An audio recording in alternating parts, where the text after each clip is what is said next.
Good morning, yogis. Megan here with Yoga with Megan, and I want to welcome you to Truth or Consequences, New Mexico. Today we're going to do a little 10-minute teaser. This is actually for my niece Kyla. She's been having some low back pain, and so I figured I'd make a quick little 10-minute video to help her, and then by default help all of y'all. So let's begin in Child's Pose.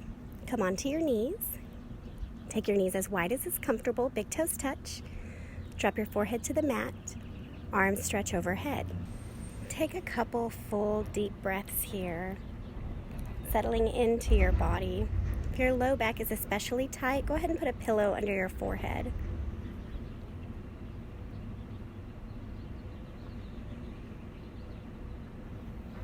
Go ahead and settle in here, dropping into your breath. Press up onto all fours and take 3 cat-cow pose. So all you're doing here is lowering the spine, pressing the belly down, lifting the tailbone and the heart up, and then exhaling, pulling the spine high, tucking the chin, curling the tailbone. 2 more at your own pace. Make sure your breath is moving with your body, however feels natural for you. And then just kind of wiggle your spine side to side. So really imagine like when a dog starts to wag their tail. That's what I want for you to do in your body. Speaking of dogs, tuck your toes, lift your tailbone, downward facing dog. Pedal out your legs here, pawing out your hands. 10 minutes is not a very long practice, but it is long enough to help you find some relief. I definitely do even 4 or 5 minutes at work to help me kind of reset throughout the day. Best for my body, at least. Step your feet to your hands for a forward fold. And just hang here for a little bit. So really generous bend in the knee, especially if your low back is super tight. I say this all the time, but nobody gives a fuck if you can touch your toes, least of all me. So deep bend in the knees, try to rest your belly on your thighs, tuck your chin towards your chest, and just hang. Taking any arm variation that feels good in your body. We definitely cannot force an opening or relaxation, which if we're having low back pain, there's typically tension. And sway your torso side to side. And then instead of standing up like we normally would, I want you to just kind of walk your feet out a little bit wider and take a wide-legged yogi squat here.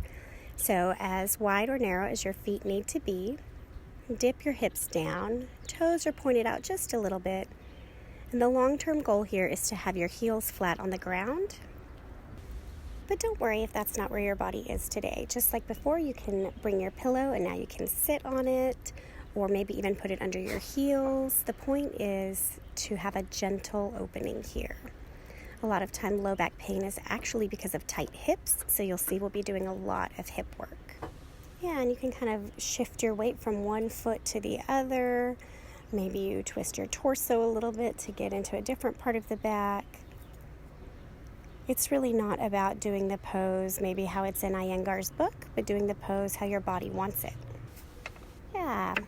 And then go ahead, kind of walk your feet back in towards one another, coming back into your forward fold. It's really about slow, gentle movement here. Inhale, halfway lift.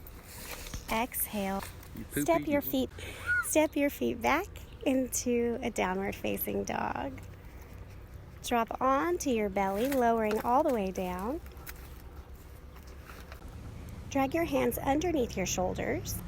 Keeping your elbows flat on the ground, you're just going to lift your heart up for a Sphynx Pose. So you really want to make sure here that you're rolling the pinky edges of your feet towards the ground, so that way the hips are kind of broadening, and that'll give you some low back relief. Like always, anytime there is sharp stabbing pain, please stop immediately. But if it's just a little uncomfortable, that's really what we're here for, right? Is to feel something different.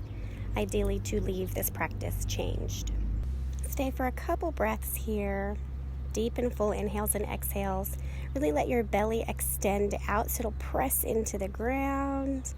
When you exhale, tuck everything back up and in. And then drop your forehead to the mat. Pressing up or just flipping over, we're going to come onto your back. We're just going to take a simple knees to chest here. This is nothing super fancy, but it really does get into the low back area.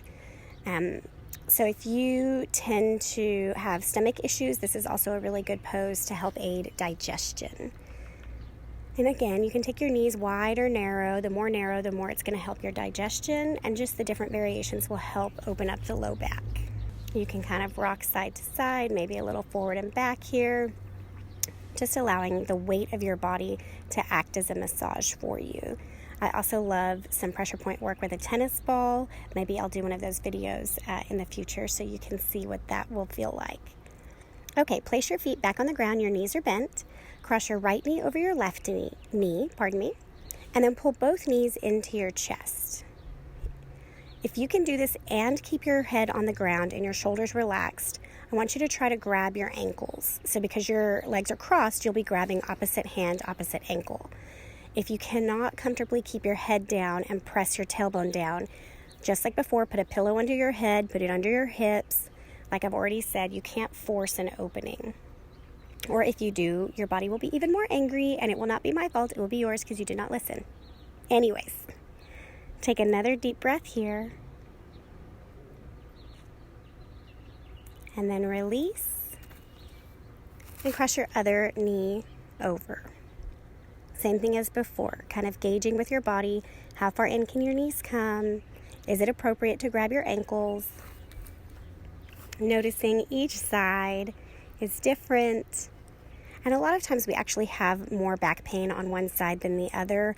Most of us are not perfectly symmetrical. We tend to have one leg longer, which creates more pain in the other side. Forever and ever, I thought my mom was a terrible seamstress and couldn't figure out how to hem my pants. And then it turns out that I have one leg longer than the other, and mom is perfect and I am not. Anyways, okay, release back down. Keeping your knees bent, cross your right ankle to your left knee, taking a figure 4.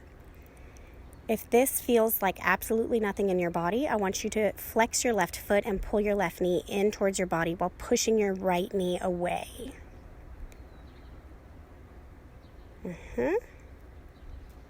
And then if you have really open hips, go ahead and just extend out your left leg flat on the ground.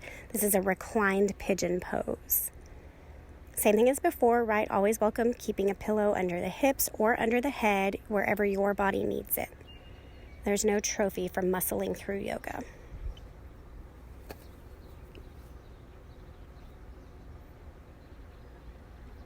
And release both feet flat on the ground. And then other side, same thing, kind of gauging. Start at the figure 4, then pulling your right knee in. Exhaling, right? Every time you begin to feel maybe a little discomfort or a pulling, that's your cue to exhale. Let that shit go, right? The yoga belief is we keep our emotions in our hips. So if you've been feeling maybe stressed out or you've not had an opportunity to deal with your emotions lately, your hips will tighten up, which will by default affect the low back. Right, and then just anatomically, men tend to have tighter hips than women. They're not birthing no babies. So men tend to have more low back pain because of that. And then come back down. Your knees are still bent, feet flat on the ground. Pull your knees into your chest like at a 90-degree angle, arms to a T. Drop your knees to the left. And if it feels good in your neck, look to the right. Long-term goal here is to have both shoulders flat on the ground. If that's not possible in your body today, put a pillow between your knees or under your knees and see if you can kind of make this a little more restful.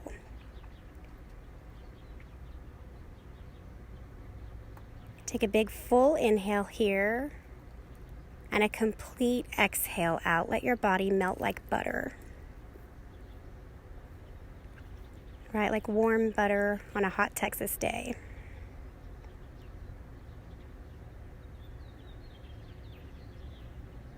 Come back to center. Drop your knees to the right and look over your left shoulder. Again, adjusting if you need any assistance with a pillow as feels appropriate in your body.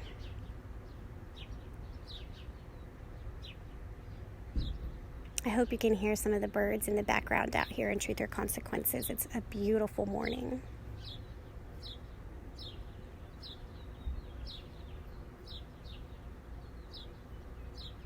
Take one more big, full, juicy inhale and exhale.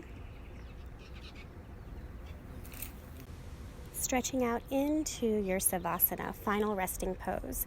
If your low back is still kind of cramping up or has started to because of the stretching, just keep your knees bent, feet flat on the floor.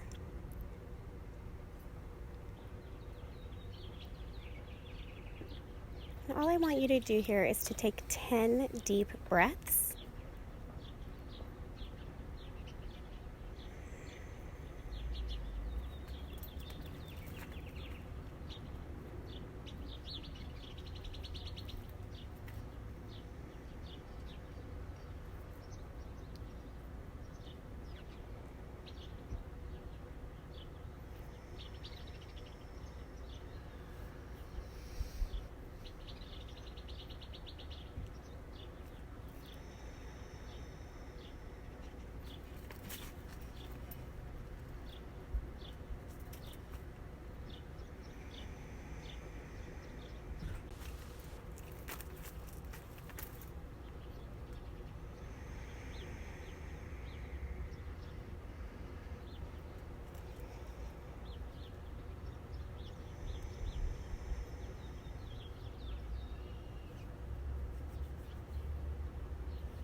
Bring awareness back into your body, however feels best for you.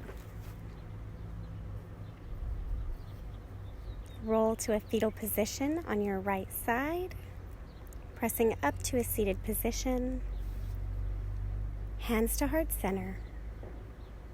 My wish for you today is that your emotions are addressed so your hips can release and your low back pain dissipate.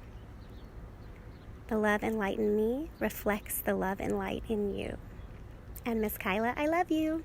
Namaste.